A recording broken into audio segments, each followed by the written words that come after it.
Hello friends, I am Apriti. Welcome back to our channel plants space.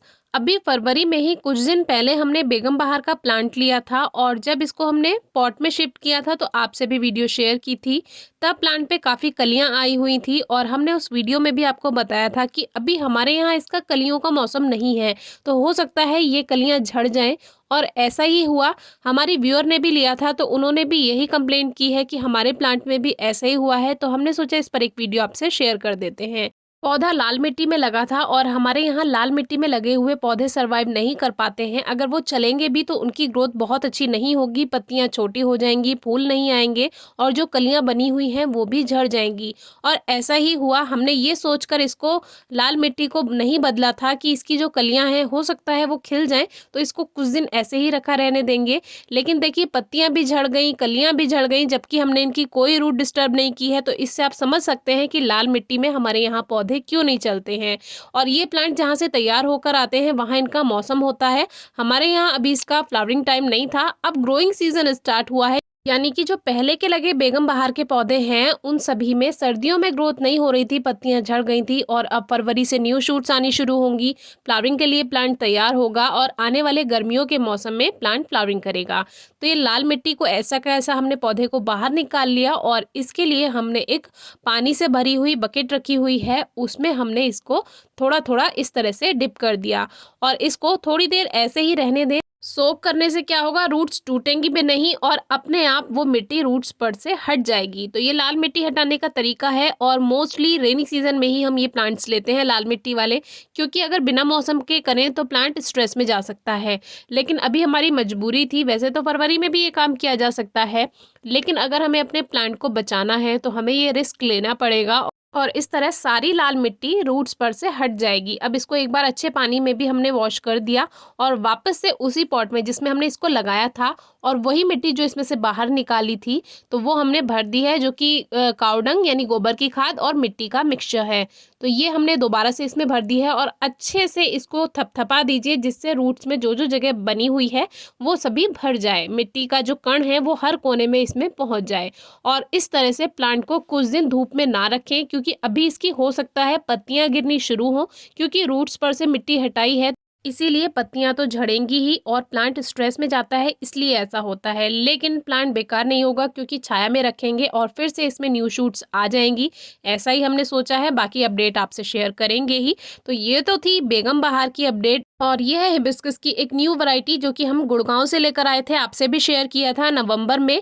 तो तब सर्दियां शुरू हो गई थी, इसलिए मिट्टी चेंज नहीं की थी। ये भी लाल मिट्टी में लगा है, लेकिन ऊपर से आपको नहीं दिखाई देगा। अभी दिखाएंगे कि इसमें क्या चालाकी की गई है। और गार्डनिंग को, नर्सरी को, इसको तो बिल्कुल ही बिजनेस बनाकर छोड़ दिया है और बिजनेस में भी कोई बुराई नहीं है, लेकिन अगर धोखा मिले तो वो बिल्कुल गलत होता है। ऊपर से तो इसकी हार्ड सॉइल है, इसकी आवाज़ आप सुनिए।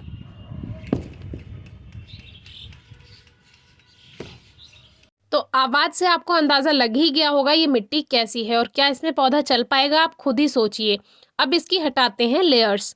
इसमें दो लेयर हैं, यानी एक जिसमें प्लांट पहले का लगा हुआ आया है, दूसरा जब ये प्लांट नर्सरी में आया होगा तो इन्होंने इसको नई मिट्टी में शिफ्ट किया होगा कुछ इस तरह से। तो जो ऊपर ऊपर की जो एक लेयर है, पूरी तरफ एक कवच सा जो है वो है नर्सरी की मिट्टी का, और जो अंदर वाला प्लांट जिसमें तैयार किया गया है वो वहाँ की मिट्टी है जहाँ से ये प्लांट तैयार होकर नर्सरी में आया होगा। तो ऊपर से तो ये चिकनी मिट्टी है, लेकिन अंदर इसके लाल मिट्टी है और ये हमने देख लिया था, इसीलिए हमने इसकी सॉइल भी तब चेंज नहीं की थी, क्योंकि सर्दियों में ग्रोइंग सीजन नहीं होता है और डिस्टर्ब करना बिल्कुल सही नहीं है। तो ये भी इतनी हार्ड है, बिल्कुल हैमर के जैसी भी ये लग रही थी हमें, जैसे कोई हथौड़ा हो। और इससे देखिए मिट्टी के टुकड़े भी हमने तोड़ दिए, वो भी सारे टूट गए। तो आप समझ सकते हैं कितनी हार्ड है। और आप ये देखिए कि इतनी सॉफ्ट रूट्स होती हैं, क्या इतनी हार्ड सॉइल में ये चल पाएंगी?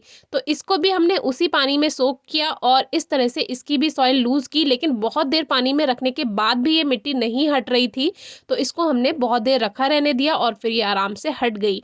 अब आप खुद ही सोचिए कि लाल मिट्टी को अगर हम ना हटाएं तो क्या हमारे पौधे सर्वाइव करेंगे, अच्छी फ्लावरिंग करेंगे? अब जब हम इस बात से परेशान हैं तो बेचारे जो न्यू गार्डनर्स हैं वो कितने परेशान होते होंगे। तो ये मिट्टी हमने पुराने पौधों की रखी है जो सुखाई है हमने धूप में, यानी एक तरह से रिचार्ज इसको कर लिया है। और ये हमने एक 8 इंचेस का पॉट लिया है। इसमें ड्रेनेज होल चेक करके पत्थर रखने के बाद इसमें पॉटिंग मिक्स भरेंगे। ये सॉफ्ट सॉइल है जिसमें हमारे सभी प्लांट्स बहुत अच्छी ग्रोथ करते हैं और ड्रेनेज सिस्टम अच्छा रहता है, इसलिए बारिश के मौसम में भी कभी प्लांट्स में कोई परेशानी हमें नहीं आती है। तो अभी अच्छे पानी से इसको वॉश किया और वापस से ये प्लांट लगा दिया और पॉटिंग मिक्स भर देंगे। और आप फर्टिलाइजर के लिए काऊ डंग यानी गोबर की खाद या वर्मी कंपोस्ट कुछ भी ले सकते हैं। अब देखिए सॉफ्ट सॉइल मिलने के बाद प्लांट कितनी अच्छी ग्रोथ करते हैं, उनको खुद को अच्छा फील होता है। ऊपर से भी एक लेयर हमने खाद की बना दी है और अब इसमें हम वाटरिंग कर देंगे। अगर आप भी गार्डनिंग में नए हैं और कुछ समझ नहीं आता, कभी भी हमसे इंस्टाग्राम, फेसबुक या कमेंट बॉक्स में पूछिए, हम जल्दी से जल्दी आपको आंसर करने की पूरी कोशिश करेंगे। बिजनेस करना ठीक बात है, लेकिन अगर धोखा मिले तो वो बात भी सही नहीं है। इसीलिए प्लांट्स जब भी नर्सरी से लेकर आएँ, एक बार मिट्टी को चेक ज़रूर कर लें कि आपके यहाँ उस मिट्टी में पौधे चलते भी हैं या नहीं। अब जिससे गुड़हल के पौधे में अच्छी और हेल्दी शूट्स आएँ, उसके लिए जितनी भी ये पुरानी शूट्स हैं इसको हम हटा देते हैं, क्योंकि ये अभी ज़्यादा अच्छी ग्रोथ नहीं कर रही हैं। अब जो न्यू ग्रोथ होगी, क्योंकि फरवरी था अभी तक और अब तो मार्च भी आ गया है, तो अब ज़्यादा अच्छी ग्रोथ इसमें स्टार्ट होगी। न्यू शूट्स आएंगी, फर्टिलाइज़र वाली सॉइल मिल गई है, स्ट्रेस से बिल्कुल आज़ादी मिल गई है प्लांट को। आपने देखा कितनी हार्ड सॉइल में लगा हुआ था, तो ये भी एक तरह का पाप ही है कि पौधे को इतनी हार्ड सॉइल में लगाया हुआ है, बिल्कुल सांस लेने की भी जगह नहीं है। अब उसको बहुत फ्री फील हो रहा होगा। तो अब अगर ये स्ट्रेस में जाता है, पत्तियां झड़ जाती हैं, तो कोई परेशानी की बात नहीं है। कुछ दिन धूप में बिल्कुल नहीं रखना है, लगभग आप 10 दिन तो इसको बिल्कुल धूप में ना रखें। जैसे ही इसमें न्यू शूट्स आनी शुरू होंगी वैसे ही आप हल्की धूप में रखें, यानी सेमी शेड में आप रख सकते हैं, कहीं छायादार जहाँ हल्की फुल्की धूप आती हो। फिर उसको बाद में आप पूरी धूप में शिफ्ट कर सकते हैं जब अच्छी ग्रोथ उसमें स्टार्ट हो जाए। तो नीचे नीचे का जो स्टेम का पोर्शन है वो हमने क्लीन कर दिया है। अब हमारा प्लांट अच्छी ग्रोथ करेगा और ये जो छोटी छोटी कटिंग्स हैं इनको भी मैं लगा देती हूँ, क्योंकि अच्छी वैरायटी है, हो सकता है ग्रोथ कर जाए, तो इसी पॉट में फिलहाल के लिए लगा देते हैं। क्योंकि एक बार मैंने मार्च में छोटी सी 1 इंच की कटिंग लगाई थी, वो भी ग्रोथ कर गई थी। तो कभी कभी गार्डन में भी मिरेकल हो जाते हैं, तो इस तरह से ये इसी में ही लगा दी हैं। चल गई तो ठीक, नहीं चली तो कोई बात ही नहीं। तो आज की वीडियो थोड़ी बड़ी हो गई, लेकिन आज की वीडियो में आपको बहुत कुछ सीखने के लिए मिलेगा। आज 29 फरवरी यानी 29 फेब हो चुकी है और आज हमारा गार्डन का मोस्टली वर्क कंप्लीट हो चुका है। कुछ प्लांट्स अभी रह गए हैं, लगभग 5 मार्च तक हमारा सारा काम पूरा हो जाएगा, जो कि स्प्रिंग सीजन का वर्क होता है। तो आपने भी अभी तक कुछ अपना पौधों में नहीं काम किया है तो ज़रूर कर लीजिए, ठीक कर लीजिए पौधे। अभी थोड़ा समय और है और आगे का मौसम पूरा स्ट्रेस फ्री रहेगा आपका और आपको अच्छी फ्लावरिंग, अच्छी फ्रूटिंग अपने प्लांट्स में मिलेगी। फिर भी अगर कुछ समझ नहीं आता, हमें कभी भी आप मैसेज कीजिए, रिप्लाई आपको ज़रूर मिलेगा, चाहे लेट मिले लेकिन मिलेगा ज़रूर। तो हमारे दोनों पौधे अब सही हो गए हैं और 10-12 दिन इनको अब धूप में नहीं रखेंगे और हल्की नमी बनाकर रखेंगे। पानी बहुत ज़्यादा नहीं देना है, नहीं तो रूट्स गल जाएंगी।